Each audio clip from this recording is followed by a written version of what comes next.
Welcome to Healing Generations, a podcast creating a dialogue uplifting the importance of healing, strengthening, and supporting our communities, and that addresses the disparities and inequities in communities of color.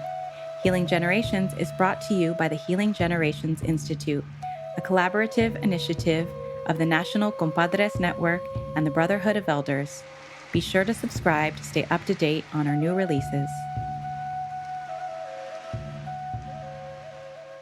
Buenas, this is Francisco Gallardo with the Healing Generations podcast, Yelder edition. I want to remind everybody, if you're listening to the podcast and you want to learn more about Healing Generations, you want to learn about the National Compadres Network, anything that we're working on, please go to our website. And I also asking for a favor, if you can get all, your friends, people that you want to introduce to the podcast, share it with them. You could share it on Spotify, Amazon, iHeartRadio. And even if you have some homies that are locked up, they can listen through iHeartRadio, just so you know. But before we get started, we always want to take that time to honor the four directions, We want to invite our ancestors here with us. We want to invite them, ask them to listen to us. So I want you to face the east. In your mind, you could just close your eyes and think about the east, where all the men are, they say. We want to invite our grandfathers, our fathers, our sons, our brothers, our tios, our uncles. We want to invite our hood dads, our community tios, all the men that helped us in our life, good or bad, all the things that they brought. We want them to be here, witness all the beauty and just their entire lives. As we turn, I want you to turn to the west, but as you do, I want you to think about our relatives, the LGBTQ and our relatives there that really struggle too with their life. People are very disrespectful to them. We want to honor them and ask them to come into the room, our relatives. And then as we face that west, we think about all the women in our lives, all the women, their beauty way, the way they say, the way they talk, just how they interact with us and take care of the kids and do all those beautiful things for us. We want to think about our grandmothers. We want to think about our mothers. We want to think about our sisters, our daughters, our tias, our aunties. We want to think about even our hood moms, our hood aunties, that take care of us, our coworkers, all the women in our life. We want to remember them and invite them in here with us. They could listen to us. And then we think about them as we talk and we share.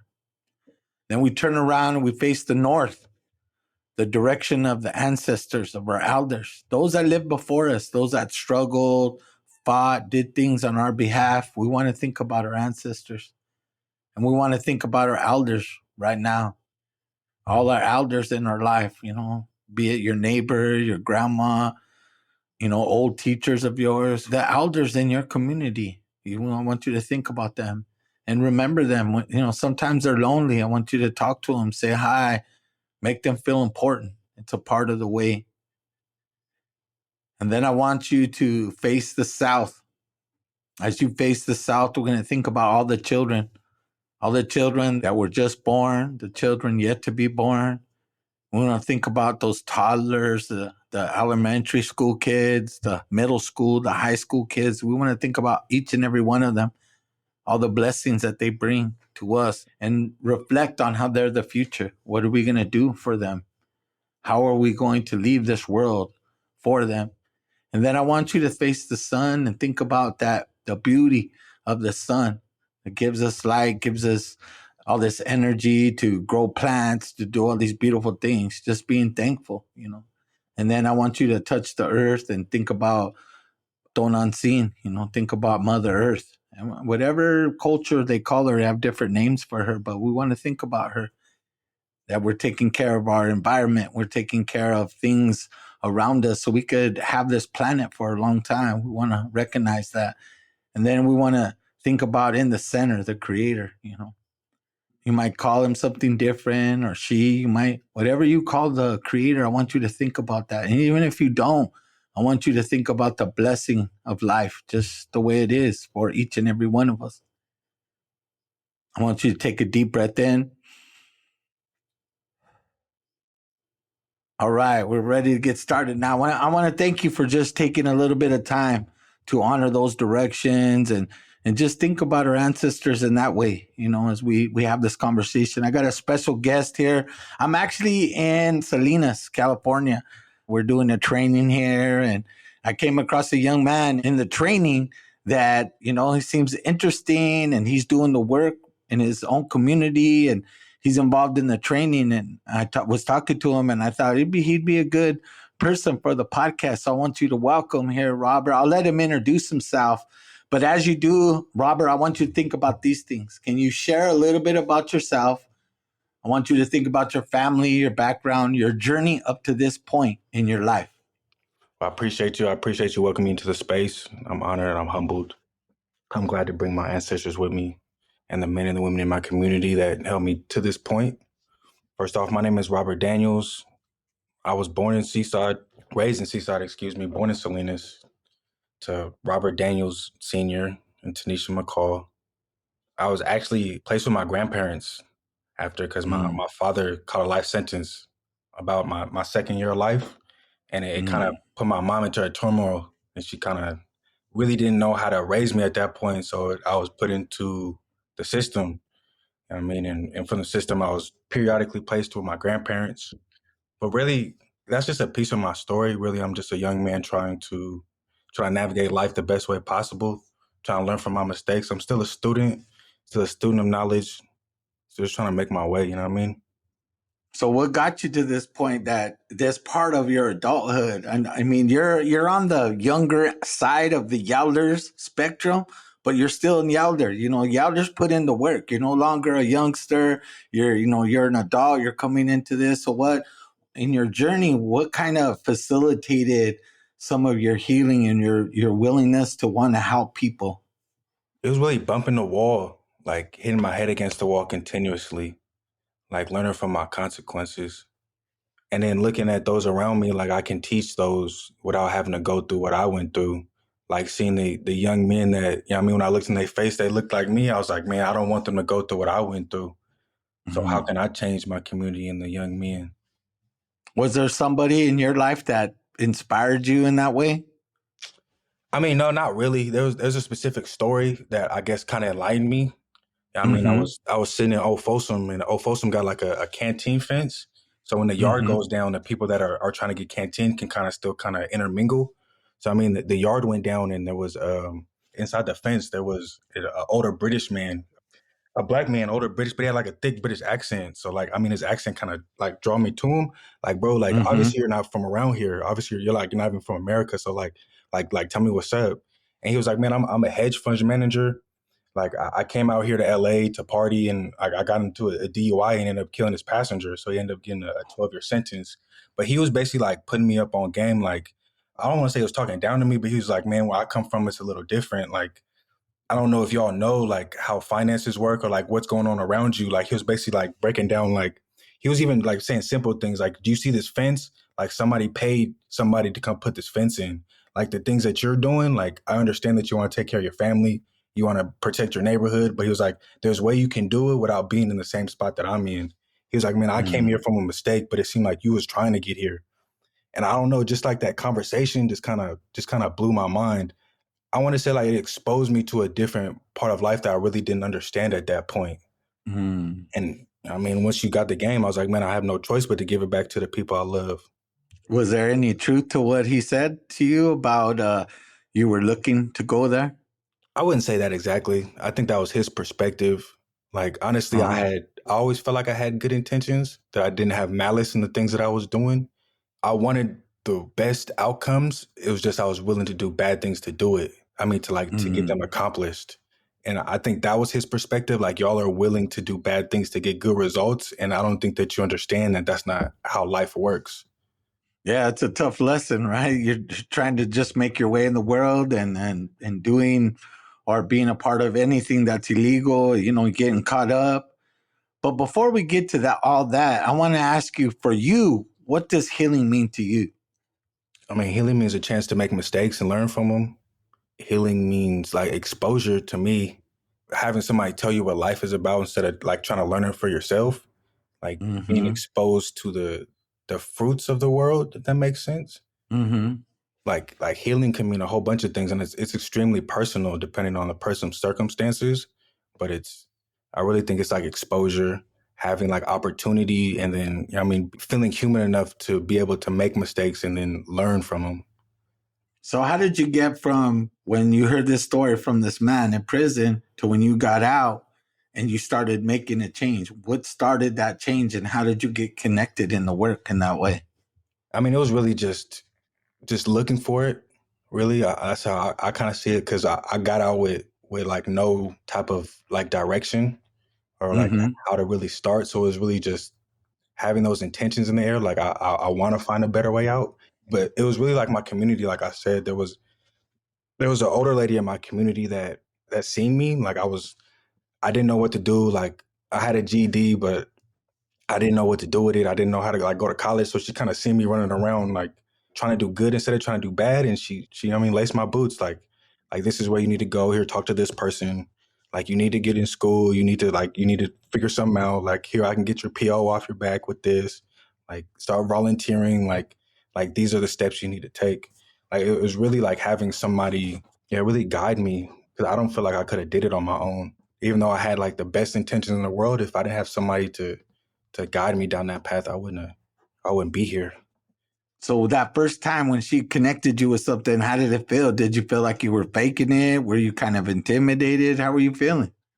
Now it was weird because I got connected like with Milpa, so Mm, like I could feel the authenticity, like you know what I mean. I could feel that it was real. Like these were like minded folks coming from like circumstances that I had, and like still mm, was able to. I don't know. The biggest thing with me with making the change was like, how do I still keep my manhood intact? Because like coming out of that world, sometimes I feel like they want you like to bow down, or like you feel like you got to bow down and like give up everything that you feel makes you a man. But like when I ran into like Milpa Boys, it was more like, hold on, like you can keep your manhood, but you got to change your actions. mm-hmm. So what did you do over there first with Meatball? I mean, I know a lot of those guys, right? They're credible messengers. They've done a lot of political organizing. They do a lot of cultural things. You know, I'm down with them in many ways. What was that first thing that got you caught up? Did you guys have a circle? What was it, like a class of some sort?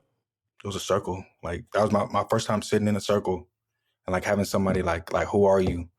Like Mm, where do you come from? Where do your people come from? Like what do you hold at value? I don't know. It just tripped me out. Like especially like for men, like to sit and like have a group of men like sit there and tell you like, oh, how's your day, bro? Like I mean, tell me something bad that happened. Tell me something good. Like what you looking forward to? Like it was different. Like I don't know. It was like a big relief. mm. I like that. You know, it's tough. You know, you don't know where to go, and then here you have these guys who kind of experience life like you. What were those lessons that you learned from your culture and your family that really kind of shaped the way and helped you in that healing and development at that point? It's a hard question for me to answer, right? Because I never really had family. You know what I mean? Like I didn't. I don't know if that makes sense. Like I stayed with my grandparents, but like my grandfather, he was a Vietnam vet, so he's like stuck to himself. Like to this day, like he had no interaction with my childhood. And my grandma, she immigrated Mm, from Germany, so it's like even I can even remember like going to like early grade school, and like she would come back and like make me repeat my homework because she was trying to learn English. Like she was trying to learn how mm, to read and write. So it's like I didn't really have a culture or anything to like cling to. So it's like I was trying to like build my own, but it's like everything's like violence and gangs. So it's like that's what I clung to. So once I realized like that was like the poison that was gonna lead me down a path I didn't really want to go to, it's like I was kind of like lost. You know what I'm saying? Like so coming to the medicina, coming to cultura or like what Milpa introduced me to, like native culture, mhm. it gave me something to bounce off of. That makes sense. Like now I had something Yeah. where when I started exploring my own culture, I can say, okay, this makes sense. This is right. This is wrong. You know what I mean? Like I can hold on to this. I gotta let this go. Yeah, it's a part of that process, man. I mean, it's good you found a culture. I mean, it doesn't, like, I get what you're saying. You didn't have one to build off of because of your situation, but you feel you still found some type of healing culture to get you to a place where you're ready to heal. I mean, that's big because there's a lot of people out there that are in your shoes who just feel lonely, right? They don't feel like they have anybody. You know, that's a hard road, but you kind of found it. How did you get into photography and things like that? How did you get into the art part of it? Well, I trip out. I had like a great uncle that, you know what I'm saying? Like I didn't know him really, but I see him in passing, you know what I'm saying? And even though I really didn't know, he got into activism like in his passing. So like I used to like, he was like a nomad. Like he used to just like walk around Salas, like just like taking pictures, right? Because he had like a speech impediment. So he used to say like my photos speak for me. Mm. But he passed, right? Like he passed hella suddenly. And I guess he had told somebody like I want Robert to photograph my funeral because he used to like I said, I used to always see him in passing, and he used to always tell me like one day you're gonna have to speak for me, like, and he used to always say Mm. that. I never really understood what he was saying though, but like that was one thing he always repeated when he seen me, like one day you're gonna have to speak for me, Robert. I'm like, all right, like I used to like I don't know, but I mean he passed and he was like I have to do the funeral, like I have to photograph the funeral. So I was like, all right, I did it, and I, like just from that point, like I couldn't let it go. Did you know anything about photography at that point? Not a thing, bro. Like not a Really? single lick. Nothing? Like not And a they gave you, where did you get a camera from, your first camera? his camera. Oh, that's tight. Was it a film camera, digital camera? That was a digital camera, a Canon Rebel, Hmm. straight up. Yeah, and it's just from that point, like I just been like obsessed with it. Like I said, I didn't know nothing from that point. Like I'm not gonna say like I took good pictures of his funeral because I didn't, but it's like from there it's just like I just kept trying to learn and like it's a lightweight obsession, bro. Like I don't know what it is. Nah, that's a good creative outlet. So what kind of pictures are you into? Like portraits, landscapes, kind of urban? Like what are you kind of into? Some people take really good like architecture. They take like these trippy photos that have more than kind of one meaning. What kind of photos are you into? I'm a street photographer. Like I like taking Mm. pictures of the people. I mean, that's why Mm. I like saying like, I'm a storyteller. I mean, because Mm-hmm. I like wandering around. I still like walking the streets, just like me and my camera. You know what I'm saying? Like I can still do the things I used to do, just now I can do it with a camera. You know what I mean? Like it's a trip. How long into that did you realize, yes, this is something I want to do? I immediately. Wow. It just like now it like kind of like since it became a session, it kind of like goes into my profession now. Like even though I'm an Mm-hmm. organizer, like everybody expects me to take pictures while I'm organizing now. That's cool. I mean, it's one of those things. Like I've always been a little artistic, so I took pictures and did flyers and all those types of things, you know. But it's good because you know you have a perspective in that story. That telling stories or telling stories through a lens is a beautiful thing. Have you been in any shows? Like, where do you show your photography at? Right now it's just Instagram. To keep it 100 with you, like Yeah, that's cool. yeah, I've had a couple people ask me like, do I want to show my work? But my biggest thing is I want to show my work authentically. Like I don't want it to be like perceived in a certain way. Like for example, I take a lot of photos of like the unhoused. It's Mm. like I never want those pictures to be used in a manner that like degrades them or dehumanizes them. Like more of just like telling the story to like where they're highlighted of their circumstances and like the resources they weren't given. I mean, so it's like I'm always wary of like who asks me to show work or like how like the exhibit itself is shown. Cause like I'm not gonna go show pictures of the unhoused in like Carmel. If that makes sense. Mm. It's like Yeah, yeah. I know that community like gonna perceive the photos in a certain way. So it's like how do I ingrain it into life? So I'm starting to like touch on a lot more of like photojournalism than just like taking Mm. photographs because I want the message to be authentic as well. So since you started getting into this, how did you kind of build your skill base? Did you take like watch a lot of videos? Did you connect with other photographers or Yeah, all the above. YouTube for sure is a great resource, but like Mhm. connecting to other photographers and then like really my work, they're really like they really encourage me to like tell the stories of like events. You know what I mean? And like yeah, I can really say the work. So what's your favorite photograph if you could describe it for us? My favorite photograph. I don't honestly think I have one. What's one you're proud of? I will say that They were doing unhoused sweeps in Chinatown, Salinas, like basically trying to clear out the camps. Yes, And so I've they been were, over there. I've seen it over there. It's crazy. yeah, so they were basically just like moving people out, like in a very malicious manner. So I went there and I documented, but the photos themselves, I would say it caused community to kind of like activate, and they stopped the sweeps for a while. They didn't stop them permanently, but they stopped them for a while. So I wouldn't say there's like I have a favorite image, but just like those sets of images just like hold weight in my eyes because they actually impacted the community in a, I don't want to say in a positive way, but it told the story enough to where like I don't want to say those that wouldn't normally be exposed to what's going on or like are forced to realize what's happening in community. So are those the kind of sweeps where they take down their tents and all the stuff that's out there? Yes. Yeah, I witnessed one of those right there in Chinatown, maybe about a year or 2 years ago or something. Yeah, it was crazy, man, to see that them having these big, like a bulldozer type thing or forklift. Yeah. They were just picking up stuff and throwing it in the dumpster or this big truck. Yeah, I mean, those are pretty dramatic. I mean, it's really beautiful that you did that, right? That you got the community activated based on your pictures. There's a story of this guy who took photos in wartime, right? To humanize war. And for a lot of people prior to Vietnam, nobody took pictures of war. Not like that.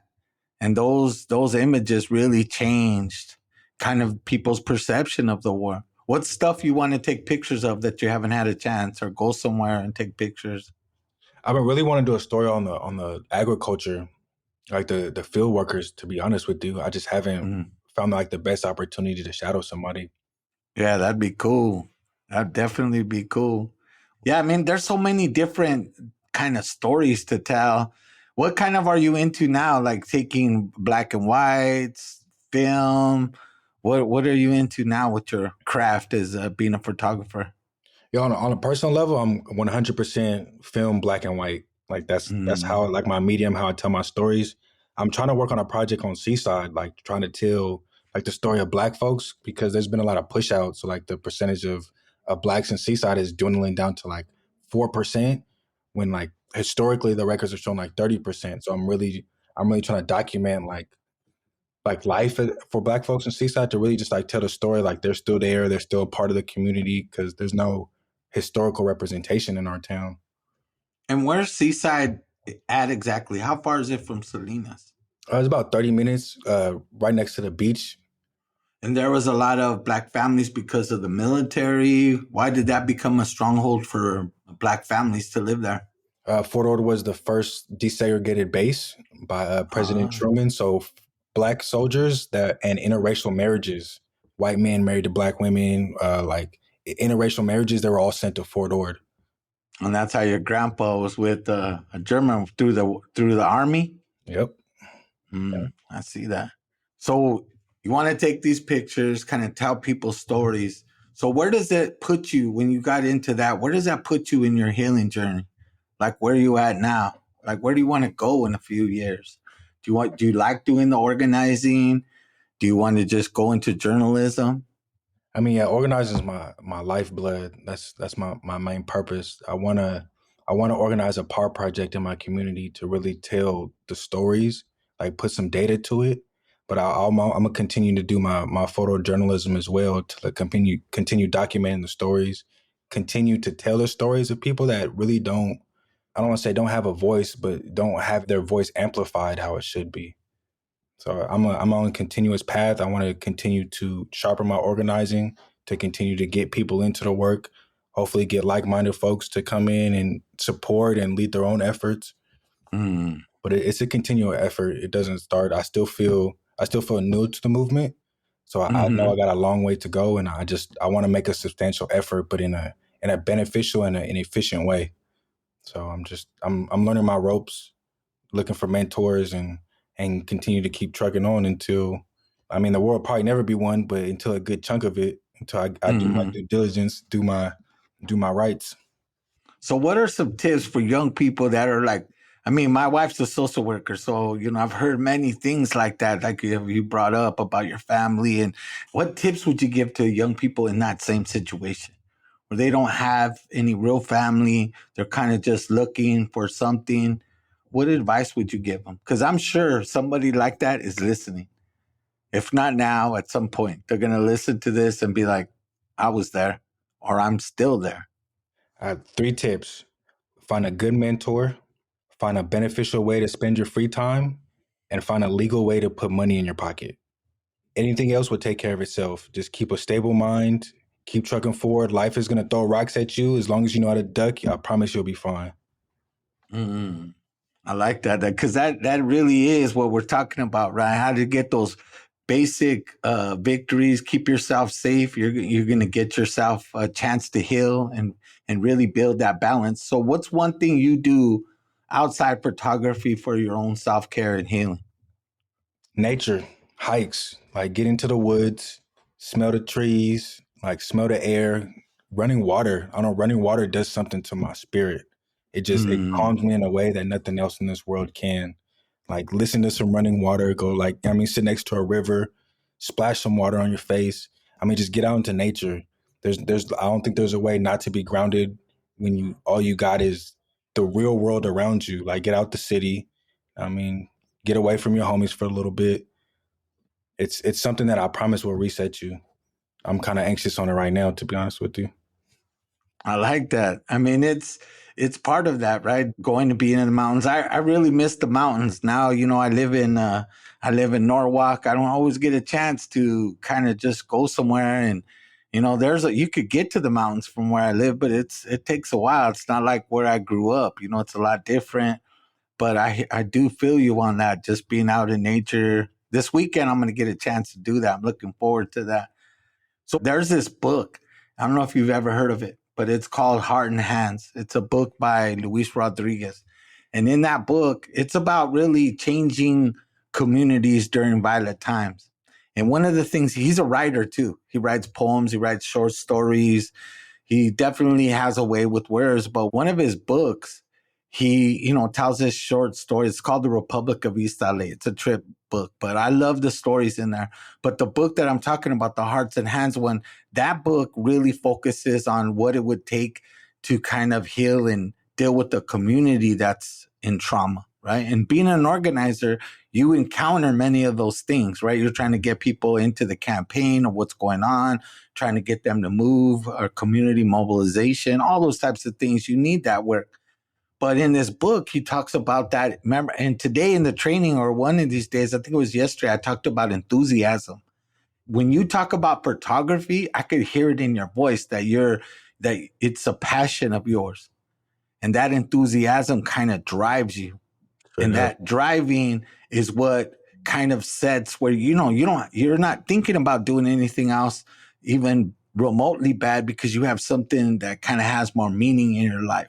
And when I hear you talk about photography, I think about Luis's book, because like for me, I was like into the movement, different things, always loved art, always loved these different things. And that kept me passionate about life. And I hear that in you, that you have a passion about life, despite the things that you've been through. So I just wanted to tell you that I'm really proud to hear how you came into the ways, how your uncle, even in his death, he gave you life in a way. And that's a beautiful story.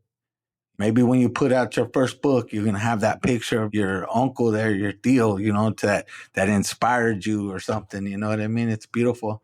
But yeah, I would definitely like to connect you with some people that we have in San Jose that are into photography. I'm sure you would have something in common with them and things like that. But I really appreciate you. I'm glad that we got a chance to pull this podcast off, in a kind of a short amount of time. And you made time for us, to tell this story, because I think there's a lot of people that are looking for a change, but they're not sure what to do. They're really not. They want to get on their healing journey, but they're on one of those ones that are like, well, if I do this, then I'm going to get better. If I do this, or if I get this one job, or I have enough money. But I hear what you're saying is you got to find a passion and just get into it, even with whatever you got, whatever kind of camera you got. I've seen amazing pictures just with phones. I've seen amazing pictures with the old school cameras that don't even have an autofocus or nothing like that. Straight up. So I got one question One more question for you before we go. So tell me more about what you're doing now, like the main organizing, and what are some of those things in that work, in your organizing work, that you've learned that you could pass on? My main organizing right now is a youth diversion program in Seaside. We try to model it after the NOAB program, mainly in Oakland and Richmond. Just really in that work, or in this specific work, I'm starting to like catch the apathy. I mean, for the young men of color, I don't know, because I have extreme empathism because I've been through that, but it just seems like there's not enough resources being pushed into those environments. Yeah, apathy is one of those things where, like, a lot of times when I did my organizing work, we would do activities and do events or things like that. People say, "Why are you doing that?"